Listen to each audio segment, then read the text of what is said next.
Lokesh Andhra Pradesh political circles లో ఇప్పుడు ఈ పేరు ట్రెండింగ్ లో ఉంది. విమర్శించిన నోళ్లు మూయించేలా ఎదిగిన నేత, పప్పు అని ఎద్దేవా చేసిన వాళ్ల తుప్పు వదిలించిన సంచలనం.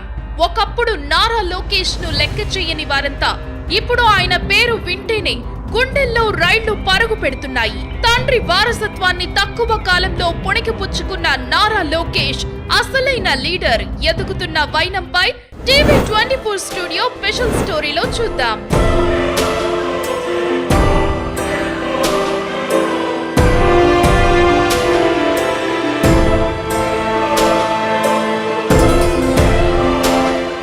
నారా చంద్రబాబు నాయుడు, భువనేశ్వరి దంపతులకు 1983 జనవరి 23న జన్మించిన నారా లోకేష్ బాల్యమంతా హైదరాబాద్ లోనే గడిచింది.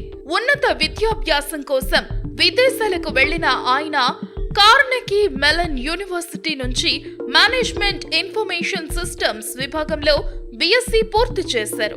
అనంతరం స్టాన్ఫోర్డ్ విశ్వవిద్యాలయం నుంచి ఎంబీఏ చేశారు. ఉన్నత విద్యాభ్యాసం చేసిన లోకేష్ ఎన్టీఆర్ ట్రస్ట్ లో ట్రస్టీగా ఉన్న నారా లోకేష్ కొన్ని విప్లవాత్మక నిర్ణయాలను అమలు చేశారు. ఆరోగ్య సంరక్షణ కార్యక్రమాన్ని రూపకల్పన చేసి పేద ప్రజలు ఆరోగ్యంపై దృష్టి సారించారు. అన్ని వర్గాల ప్రజలకు ఆరోగ్య సేవలు అందించేలా కార్యక్రమాలకు రూపకల్పన చేశారు. ఎన్టీఆర్ ట్రస్ట్ ద్వారా విరివిగా బ్లడ్ బ్యాంకులు, హెల్త్ క్యాంపులు, మొబైల్ క్లినిక్స్, నేత్ర శిబిరాలు నిర్వహించేలా చర్యలు చేపట్టారు. ఇక రాజకీయాల్లోకి అడుగుపెట్టే సమయం ఆసన్నమయ్యేసరికి నారా లోకేష్ పార్టీ పనుల్లో చురుగ్గా భాగస్వామ్యం వహించారు. 2017లో ఎమ్మెల్సీగా ఎన్నికై మంత్రి పదవి చేపట్టారు. పంచాయతీరాజ్ గ్రామీణాభివృద్ధి శాఖను సమర్థవంతంగా నిర్వహించారు. మరోవైపు పార్టీ జాతీయ ప్రధాన కార్యదర్శిగా చురుకైన పాత్ర పోషించారు.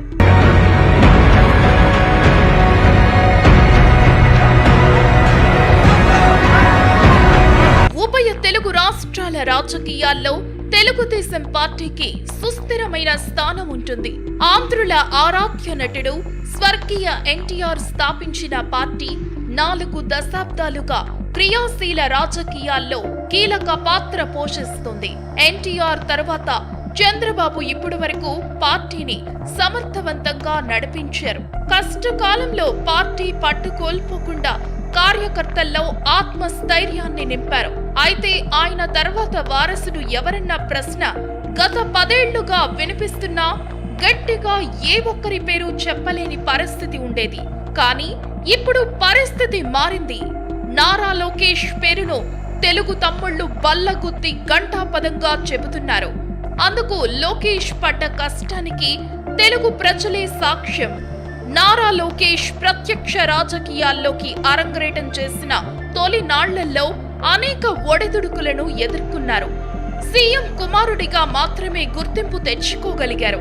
అయితే 2014-19 మధ్య ఆయన నిర్వహించిన మంత్రి పదవికి వన్నె తెచ్చేలా వ్యవహరించారనడంలో సందేహం లేదు. అధికారం ద్వారా వచ్చిన గర్వాన్ని ఏనాడూ తలకెక్కించుకోలేదు నారా లోకేష్. 2019 ఎన్నికలకు ముందు అప్పటి ప్రధాన ప్రతిపక్షం ఆయన్ను సోషల్ మీడియా వేదికగా టార్గెట్ చేసింది. బాడీ షేమింగ్ చేస్తూ వికృతానందం పొందింది. అయినా ఏనాడు ఆయన స్పందించిన దాఖలాలు కనిపించలేదు. మాట్లాడుతున్నాడు లోకేష్ అనేవాడు ఒక శాసనసభ్యుడిగా ఓడిపోయాడు.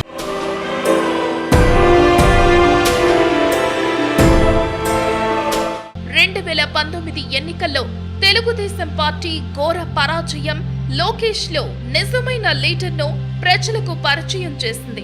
మంగళగిరి నుంచి పోటీ చేసిన నారా లోకేష్ కూడా ఓటమి చవిచూడక తప్పలేదు. ప్రతిపక్ష వైసీపీ చేస్తున్న సోషల్ మీడియా దాడిని సమర్థవంతంగా ఎదుర్కొన్నారు. మాటల్లో వాడి, చేతల్లో వేడి చూపించారు.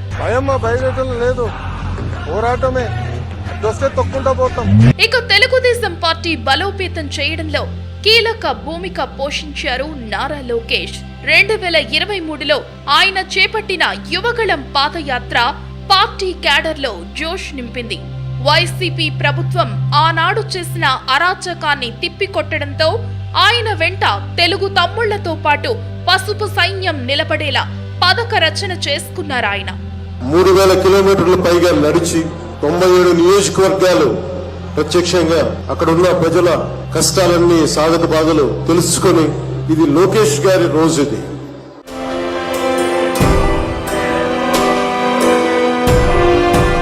ఇక యువగళం పాదయాత్ర జరుగుతూ ఉండగా స్కిల్ డెవలప్మెంట్ కేసులో చంద్రబాబు అరెస్టుతో మరింత రాటు తేలారు నారా లోకేష్. చంద్రబాబు అక్రమ అరెస్టుపై దేశ విదేశాల్లో ఉన్న తెలుగు అభిమానుల మద్దతును కూడగట్టడంలో సఫలీకృతులయ్యారు. పార్టీలో సీనియర్లు లీగల్ టీంతో నిరంతరం చర్చలు జరుపుతూ అదే సమయంలో ఢిల్లీలో పెద్దలతో మంతనాలు జరపడం వంటి కీలక నిర్ణయాలను తీసుకున్నారు. చంద్రబాబు అరెస్టుతో పార్టీ చుక్కాని లేని నావలా మారిపోతుందని అంతా భావించిన లోకేష్ మాత్రం సడలని ఆత్మవిశ్వాసంతో అన్ని తానై పార్టీ క్యాడర్ ను సమర్థవంతంగా కాపాడుకున్నారు. తెలుగుదేశం పార్టీకి కాపలా కాసిన ప్రతి కార్యకర్తని నా గుండెల్లో పెట్టుకుని నేను కాపాడుకుంటాను. మై డియర్ జగన్, బామలకే భయపడిన కుటుంబం మాది. ఈ లోకేష్ తగ్గేదే లేదు. ఆనాడు చంద్రబాబు నాయుడు గారిని 53 రోజులు రాజమండ్రి జైల్లో పెట్టారు. ఆనాడే చెప్పా, సింహం బయట ఉన్నా జైల్లోనా సింహం సింహమే అని.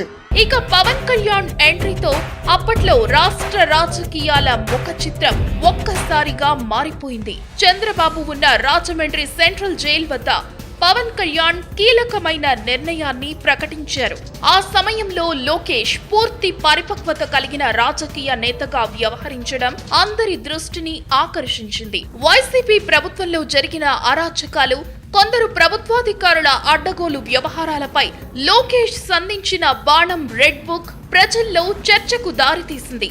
అయితే అప్పట్లో రెడ్ బుక్ ను ఎద్దేవా చేసిన వైసీపీ నేతలు ఈ రోజు రెడ్ బుక్ పేరు వింటేనే హడలెత్తిపోతున్నారు.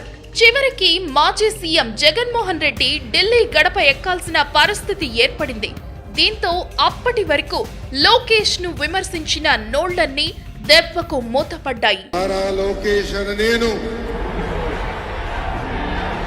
నారా లోకేష్ రాష్ట్ర విద్యాశాఖ మంత్రిగా పదవీ బాధ్యతలు చేపట్టిన నాటి నుంచి ప్రతి సూక్ష్మమైన విషయాన్ని తానే స్వయంగా పరిశీలిస్తున్నారు. విద్యార్థులకు అవసరమైన సదుపాయాలను కల్పించడంలో తనదైన ముద్ర వేసుకుంటున్నారు. విద్యార్థులతో ముఖాముఖి మాట్లాడడం, వారితో సహపంక్తి భోజనాలు చేయడం నారా లోకేష్ కమిట్మెంట్ కు ఉదాహరణగా నిలుస్తోంది. ఇక ఇటీవల తెలుగుదేశం పార్టీ ప్రత్యేకంగా చేపట్టిన పార్టీ సభ్యత్వ నమోదు కార్యక్రమంలో నారా లోకేష్ పాత్ర చాలా కీలకమైనదిగా చెప్పాలి. 1 కోటి మందిని పార్టీ సభ్యులుగా చేర్పించడంలో లోకేష్ కీ రోల్ ప్రదర్శించారు. అటు తెలంగాణలోనూ పార్టీ పునర్వైభవాన్ని తీసుకువస్తారని చెప్పడం ఆయన రాటు తేలిన రాజకీయ చతురతకు అద్దం పడుతుంది. గల్ఫ్ బాధితులకు అండగా నిలబడి మాస్ లీడర్ గా ప్రత్యేక స్థానాన్ని ఏర్పరచుకున్నారు. సోషల్ మీడియా ఖాతాల్లో నిత్యం యాక్టివ్ గా ఉంటూ న్యాయం చేయాలని ఎవరు కోరినా తక్షణమే స్పందిస్తున్నారు. రాష్ట్ర భవిష్యత్తును మార్చే యువతకు ఇటు రాజకీయాల్లో అటు ఉపాధి అవకాశాల కల్పనలో తన మార్క్ కనిపించేలా ప్లానింగ్ చేయడంలో దిట్ట అని పేరు తెచ్చుకున్నారు నారా లోకేష్. సో ఇదండి HRD, IT, electronic and communication శాఖ మంత్రి నారా లోకేష్ గారి బర్త్డే స్పెషల్ స్టోరీ. ఈ స్టోరీపై మీ కామెంట్ తప్పక తెలియజేయండి. కంటెంట్ నచ్చితే లైక్ చేయండి, ఓ నలుగురికి షేర్ చేయండి, సబ్స్క్రైబ్ చేయడం మాత్రం మర్చిపోకండి. That's all for now.